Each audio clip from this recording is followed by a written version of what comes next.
Jadcherla private schools association ఆధ్వర్యంలో ఉత్తమ ఉపాధ్యాయుల సన్మాన కార్యక్రమంలో పాల్గొన్న జడ్చర్ల శాసనసభ్యుడు అనిరుద్ రెడ్డి.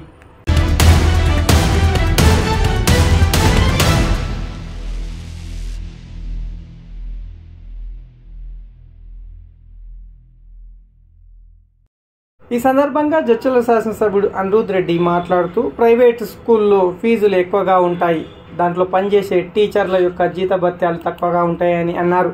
అలాగే ప్రైవేట్ స్కూళ్ళకు పంపించే పేద విద్యార్థుల తల్లిదండ్రుల పట్ల పాఠశాల యాజమాన్యాలు కఠినంగా ఉండకుండా వాళ్ళకు ఫీజులో వీలైనంత వరకు రాయితీ ఇవ్వాలని కోరారు.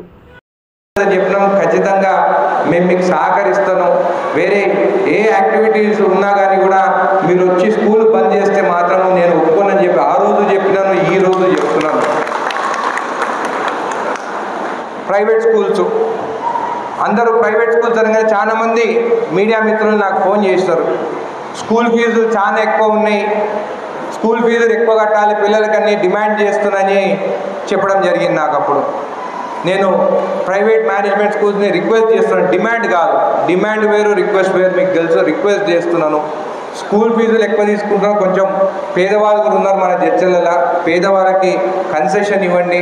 అదేవిధంగా టీచర్స్కి కూడా అందరూ ఏమనుకుంటారంటే ప్రైవేట్ స్కూల్స్ ఫీజులు ఎక్కువ తీసుకుంటారు, టీచర్స్ కూడా ఎక్కువ శాలరీ ఇస్తారని అనుకుంటారు, కానీ అది తప్పు.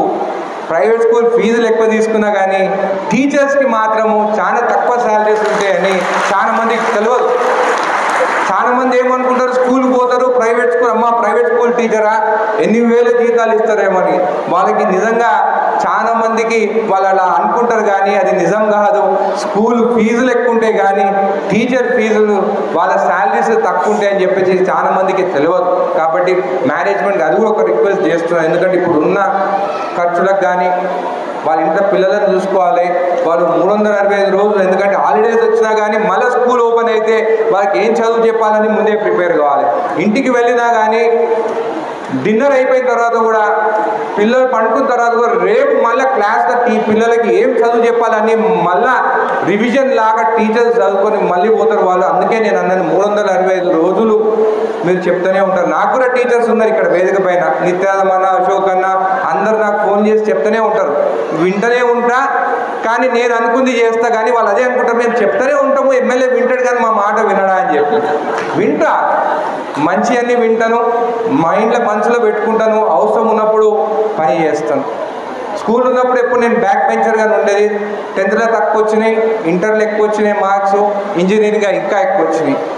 నా కొడుకు మొన్న అడిగిండు, టీచర్ ఎప్పుడు నన్నే క్వశ్చన్స్ అడుగుతుంది, నేను అడిగేదా అని అన్నారు. నేను అన్నా నన్ను ఎప్పుడు టీచర్ క్వశ్చన్స్ అడగకపోయేది, ఎందుకంటే నేను ఎట్లా ఆన్సర్ చేయను కదా, నిన్నెందుకు అడుగుతున్నారంటే నువ్వు ఎప్పుడు ఆన్సర్ చేస్తావు కాబట్టి నేను క్వశ్చన్స్ అడుగుతున్నాను. అంటే టీచర్స్ కూడా బెస్ట్ స్టూడెంట్స్కే ఎక్కువ ప్రిఫరెన్స్ ఉండేది అప్పుడు. కానీ మా లాంటి వాళ్ళు బ్యాక్ బెంచ్లో కూర్చునేటోళ్ళని కూడా కొంచెం చదువు బాగా చెప్పండి, ఎందుకంటే ఫ్యూచర్ వాళ్ళే ఉంటారని చెప్పి కూడా మీకు తెలియదు. ఒకరోజు ముందు చదువుకునేది పాస్ అయ్యేది, కానీ నేను ఎప్పుడు నా కొడుకు కూడా నిన్ననే ఫోన్ చేసిండు, నేను ఇంటికి పోతుండే ఫస్ట్ డ్రైవర్ ఫోన్ తీసుకొని నాకు ఫోన్ చేసి ఏంద్రా అని అంటే, నేను ఈసారి ఫస్ట్ వచ్చిన స్కూల్లో, నాకు student of the year award వస్తుంది, నాకు నెక్స్ట్ స్టూడెంట్ నాకు ఆయనకి 8 మార్కుల డిఫరెన్స్ ఉందని చెప్పాడు.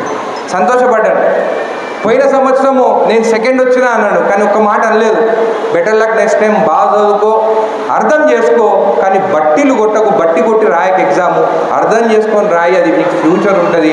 నేను మాత్రం నేను రాజకీయ వారసుడిగా నేను తీసుకురాను, రాజకీయం వద్దే వద్దంటున్నాను నా పిల్లలకి కానీ మా అన్న కొడుకు కానీ ఎవరికైనా కానీ, బాగా చదువుకోండి, 10 మందికి ఉపయోగం పడేలాగా ఏదైనా చేపెట్టి వాళ్ళకి ఉద్యోగాలు వచ్చేటట్టు నువ్వు చేయి బిజినెస్లను, కానీ రాజకీయాలకు రావద్దని మాత్రం ఆయన మైండ్లో పెట్టినాను. ఆయన కూడా అన్నాడు, స్కూళ్ళల్లో ఎమ్మెల్యేలు అంటే విలువ లేదు, ఎమ్మెల్యేలు అంటే గుండాలు ఉంటారని చెప్తారు నా దోస్తులు, ఎమ్మెల్యేలు అంటే కబ్జాలు చేస్తారని. అదే నాయన అది అన్నిటి కాలము, ఇప్పుడు కాదు.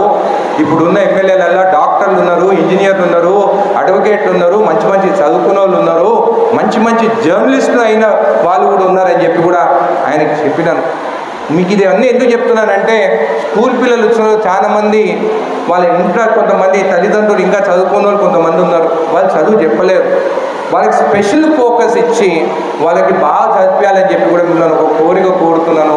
చాలామంది కూడా మేనేజ్మెంట్ కూడా కోరుతున్నాను. చాలామంది పేదవాళ్ళు ఏంటంటే గవర్నమెంట్ స్కూల్ ఏం లేవు, ప్రైవేట్ స్కూల్ పోతే బాగా చదువుకుంటారని చెప్పేసి వాళ్ళు వాళ్ళ పిల్లలని ప్రైవేట్ స్కూల్ పంపించాలి అని చెప్పేసి పంపిస్తారు. వాళ్ళకు కూడా ఫీజు కూడా కొంచెం కన్సెషన్ ఇంతకుముందే అన్నాను, మీరు కొంచెం టేకప్ చేసి పేదవాళ్ళు ఉంటారు వాళ్ళకి సపోర్ట్ చేయండి. ఇదే కాకుండా IIIT తీసుకొచ్చినాం. మన IIIT రావాలంటే ఒక ఎస్టీ స్టూడెంట్ ఆ పాపకి సీట్ రావాలని చెప్పి నా దగ్గరకు వచ్చింది. కట్ ఆఫ్ మార్క్స్ 569 మార్క్స్, ఆమెకు 568 వచ్చింది. ఒక్క మార్కుతో పోయింది. ఈరోజు IIIT బాసరాలు ఉన్నది మన జడ్చర్ల, ఇక్కడికి వచ్చింది IIIT. మన పిల్లలు బాగా చదువుకుంటే వాళ్ళ స్కోర్ 569 కన్నా అబౌవ్ స్కోర్స్ వాళ్ళకి వస్తే, అంటే ప్రతి క్యాస్ట్కి డిఫరెంట్ స్కోర్స్ ఉన్నాయి. ఫర్ ఎగ్జాంపుల్ ఎస్టీకి 569 కట్ ఆఫ్ మార్క్, ఆ 569 దాటితే వాళ్ళకి ఇక్కడ IIITలో సీట్ వస్తుంది. 10th అయిపోగానే ఇంటరు ఇంజనీరింగ్ చదువుకునే దానికి వారికి అవకాశం ఉంటుంది. సో మన దగ్గర ఉండే IIIT ఆల్రెడీ ఇయర్ నుంచి స్టార్ట్ అయిపోయింది, కోర్సెస్ స్టార్ట్ అయినాయి. కాబట్టి మీరు బాగా చదివిస్తే వాళ్ళకి ఇక్కడ సీట్లు వస్తాయి. ఒక్క మార్కుతో తక్కువైతే పాపం వాళ్ళు ఎంత బాధపడ్డారంటే, ఒక లెటర్ ఇవ్వాలంటే నేను అన్నాను, నేను లెటర్ ఇచ్చినా కానీ సీఎం గారు లెటర్ ఇచ్చినా కానీ అట్లా మార్క్స్ IIITల రికమెండేషన్స్తో రావు. ఓన్లీ మంచి చదువుకున్న వాళ్ళకి, మంచి మార్క్స్ ఉన్న వాళ్ళకే అక్కడ సీట్లు వస్తాయని. అందుకే మిమ్మల్ని కూడా కోరుతున్నాను, పిల్లలు బాగా చదివిస్తే ఆ 10th క్లాస్లో ఎంఈఓ గారు కూడా ఉన్నారు, 10th క్లాస్ మార్క్స్ మంచిగా వస్తే వాళ్ళకి ఇక్కడనే IIITల మా అంటే 2-3 కిలోమీటర్ల జడ్చర్ల నుండి వాళ్ళకి సీట్లు వస్తాయని చెప్పి కూడా మీకు తెలియజేస్తున్నాను. ఇంతకుముందు కుక్కల గురించి మాట్లాడినా, అందరూ రిక్వెస్ట్ చేస్తున్నాం, మా మీడియా మిత్రులను ఒక వారం రోజులు కళ్ళు మూసుకొని ఉండమని చెప్పండి. కుక్కలది దూరం చేస్తాను, కుక్కలు చంపను, నేను చంపేటోని కాదు. చీమను కూడా చంపాలంటే 2 సార్లు ఆలోచిస్తాను, నేను చంపను.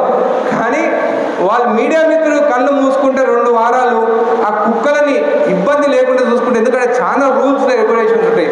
ఒక హెడ్డింగ్ వేసేస్తారు, కుక్కలు నమ్మిన ఎమ్మెల్యే అని రాస్తారు. కుక్కలు నమ్మితే ఎవరు కొనుక్కోరు, పందులు నమ్మితే మాత్రం కొనుక్కుంటారు. అది తెలిసింది అందరికీ, పందులు అంటే ఎంత అమ్ముడు పోతుంది అని చెప్పేసి. ఖచ్చితంగా కుక్కలది ఇబ్బందులు ఉన్నాయి. కొంతమంది మీడియా మిత్రులు కూడా నాకు వీడియోలు కూడా పెట్టినారు, చిన్నపిల్లలు పోతుంటే కూడా అటాక్ చేస్తున్నారు. ఖచ్చితంగా దానిపైన మా మున్సిపల్ చైర్మన్ గారు కూడా ఇక్కడే ఉన్నారు, ఖచ్చితంగా కమిషనర్ గారితో మాట్లాడి ఏ ఇబ్బంది లేకుండా కూడా చూసుకుంటామని చెప్పి కూడా మీకు తెలియజేస్తూ, మరొకసారి పోయినసారి పిలుస్తున్నారు, ఈసారి కూడా వచ్చినాను. హెల్త్ కార్డ్స్ గురించి కూడా చెప్పినారు. ఖచ్చితంగా సీఎం గారితో మాట్లాడతాను. నేను సీఎం ఏంటంటే ఇప్పుడే సంతకం పెడుతుండే, నేను కాదు కదా. నేను సీఎం గారితో మాట్లాడి ఖచ్చితంగా మీ రిక్వెస్ట్ నేను సీఎం గారికి చెప్తాను. నెక్స్ట్ అసెంబ్లీ దాంట్లో కూడా క్వశ్చన్ పెడతాను దీని గురించి. ఆ క్వశ్చన్ మాకు లాటరీలు అంటే డిప్ తీస్తే ఆ డెఫినెట్గా ఆ క్వశ్చన్ వస్తే 100% మీ గురించి, ప్రైవేట్ స్కూల్స్ టీచర్స్ గురించి ఖచ్చితంగా అసెంబ్లీలో మీ గురించి మాట్లాడతాను. మీ రిక్వైర్మెంట్స్ అన్నీ మాట్లాడతానని చెప్పి మీకు మాట ఇస్తున్నాను. ఇదే కాకుండా దసరా రాబోతుంది. ఎప్పుడు కాని విధంగా ఈసారి దసరాకి పండుగ పెద్దగా చేసుకోబోతున్నాము.